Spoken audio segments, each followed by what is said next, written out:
Yo, how are you all doing? It's been a while since my last video, but I'm back now with another review, and this time we got the X-Terry now working with the Central Govy trying to direct some clowns, the EH herself. EH is a Wind Code B3 SMG user that focuses on stack counts for buffs, so let's take a closer look at her whole kit, then we'll talk about her numbers, and finally my overall thoughts on the newest addition to the Wind roster. Don't forget to like the video and subscribe for more, and now let's get into it. So let's take a look at her skills. Skill 1, Homemade Magazine. When having less than 4 crafted magazine stacks and gaining 10 scrap, she crafts a magazine which gives her 7.5% attack per magazine crafted for a maximum of 4 stacks. Now skill 2, Scrap Hunt. At the start of battle she gets 10 scraps, and then she has several ways of obtaining more scrap during the fight. She gets 1 scrap when a projectile is destroyed, and she gets 5 scraps when an enemy's part is destroyed, and then she can also get 2 scraps when an enemy is killed. Additionally, whenever she gains a scrap, she gets 16.3% elemental damage bonus against wind weak enemies. And lastly, her burst skill, Heaven Bound, during which she changes her weapon to a sniper rifle and has a fixed charge time of 0.4 seconds with a 250 charge multiplier, and has an ammo capacity equal to the number of homemade magazine stacks. She gains 430% attack for 10 seconds and does 61% of final attack as damage. So that's pretty much it for her kit. So since her entire kit bases itself around scrap and magazine stacks, she'll only really be viable against stages with bosses with parts and or ads and or many destructible projectiles. So let's take a look at how she is able to perform in those scenarios by doing some Kraken runs. First off, we got the control team with Nayuta, Little Mermaid, Liberaglio, and Scarlet Black Shadow, and Treasure Helm. In this team, Liberaglio did 1,229,000,000 damage, and Scarlet did 1,005,000,000. And next up, we got the same team, but Liberaglio is replaced with EH.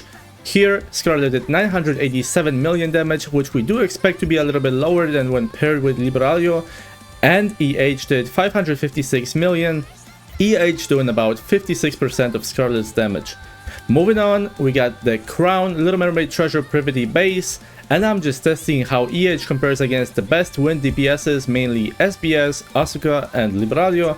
In this team, EH did around 640,000,000 damage on average, and SBS did 1,044,000,000, Asuka did 1,203,000,000, and Liberaglio did 1,519,000,000 damage.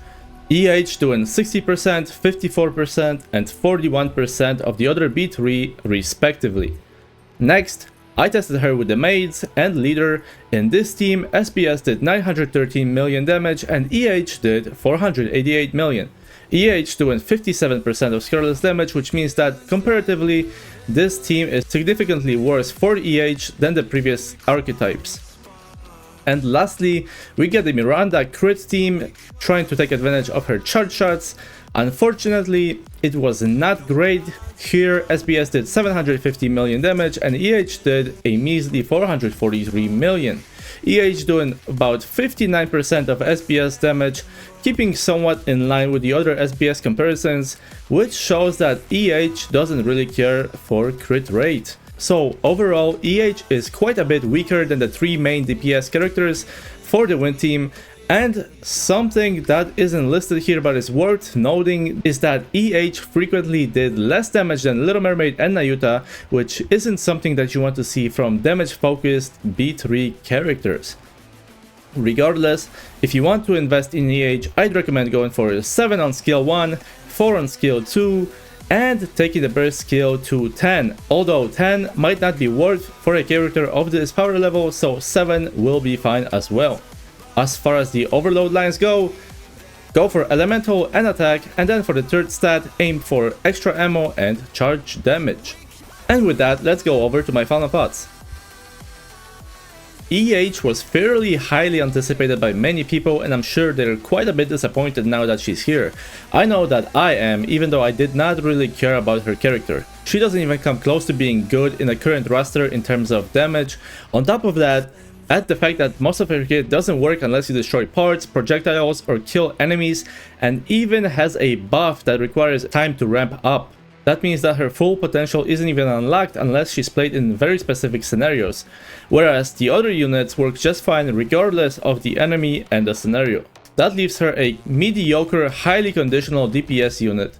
Overall, I'm putting her in a low A tier, maybe even a high B tier, and I would not recommend pulling for her, and I do not see her getting better with time. With that said, if you are pulling her, I wish you good luck, and this is going to do it for this video. Let me know if you're pulling for EH, and if you're satisfied with her kit. Don't forget to like the video and subscribe if I helped you out at all, and I'll see you in the next video.